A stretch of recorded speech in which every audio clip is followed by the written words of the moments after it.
Good morning. Well, check me out doing my videos all nice and early because this is actually Tuesday and I'm doing Wednesday's video. It's professional level skills now. Chippy McChipperson, it's going to get renamed McChipperson because when I go to say it, I want to say Chipperson. So even though it's Chippy McChipper, it's now Chippy McChipperson. Doesn't matter. It's a workout for total beginners. You are gonna do this for time. Now, I am giving you an optional 25-minute time cap. You can make that time cap less if you want to. So if you're worried about going too hard out the gates, because that's who you know you are, and crashing and burning and not being able to train for like 5 days in a row, then put a shorter time cap on it, okay? Otherwise, 25-minute time cap if you want it, and that way, like if you're down here at the 25-minute mark, maybe you could just carry on and finish. But if you're up here somewhere, you might want to call it a day. So 100 ground overhead, 90 step ups, 80 plank toe taps with your hands on a surface. I'll show you all that. Squats to chair at 70, 60 seated knee raises, 50 Russian swings, 40 dips, 30 jump forwards, 20 shoulder taps, and 10 ground overhead to finish. So here's some ideas for you. Now you feel free to mix and match this with the regular workout. So if, for example, when I'm talking about using like light weights like a cushion or a small light bag, and you're thinking, I'm a wee bit stronger than that, then maybe check out the regular video for the other workout that's almost exactly the same as this, where I maybe talk about like weighted backpacks and dumbbells and stuff. Okay, so for the ground to overhead, you're going to touch the weight off the ground between your feet, bring it up, keep it close to your body, all the way up and press overhead. Make sure it's a weight that you can move easily with. If touching it off the floor, it's really difficult for you because maybe your mobility is not very good, your hamstrings are really tight, whatever, then put something on the floor that you can then touch your weight off, and that way you're just going to make it a wee bit more doable for yourself for today. For the step ups, if you've got a nice low step, or whatever you're capable of, okay, a nice low step, just step up onto that. So step up, stand up, step down, step up, stand up, step down. No weights, don't use any weights for it. If you've not got a step to step onto, put something on the floor and do step overs, either forwards or sideways. And then for the plank toe taps, you're going to put your hands up onto a surface. Okay, the higher the surface, the easier this is. You're going to put yourself into a plank, step one foot out to the side, then the other. So that would be 1 rep, 2 reps, okay? You can do that leaning against the wall even. Just put your body weight against the wall, 1, 2, totally fine. Squats to chair. So in these videos, for the total beginners, I always talk about any squatting movement, I always do a squat to a chair.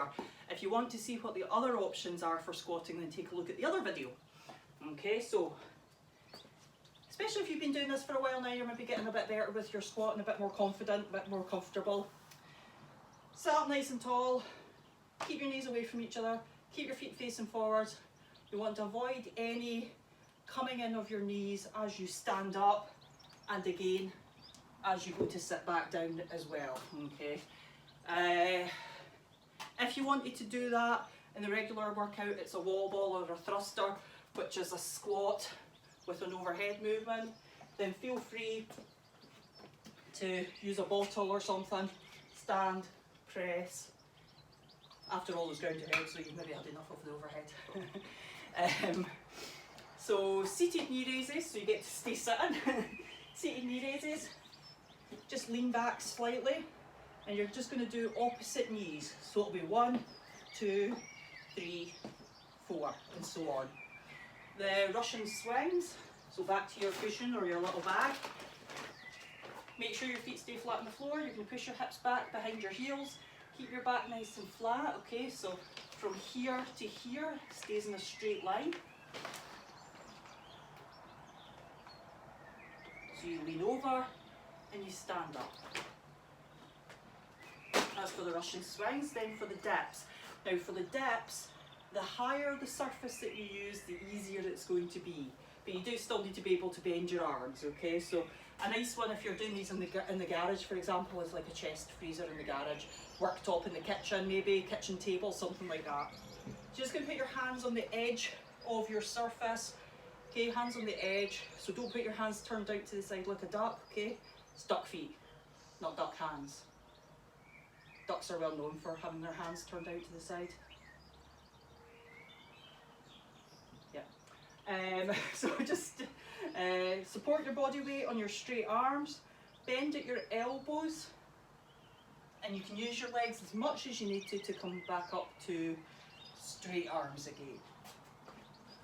The more you keep your feet underneath you, the easier the dips become. For the 30, it's jump forwards, so either an imaginary line on the ground or an actual line on the ground. Little jump forward, step back. Little jump forward, step back. If you're not quite ready for the jump in, try holding on to something as you do it. So give yourself some support, okay, and make it a really small jump. If the jumping's just not happening, then it's just going to be step forward, step back, totally cool. For the shoulder taps, again, you can do this leaning against the wall, brilliant, okay, or you can do it leaning against the surface. And then you finish off back where you started, but this time only 10 count overhead. Whew, I flew through that, hope I didn't miss anything out. So, it's Wednesday the 6th of May, you're going to have an amazing day, and I'll see you later. Let us know how you get on. Bye!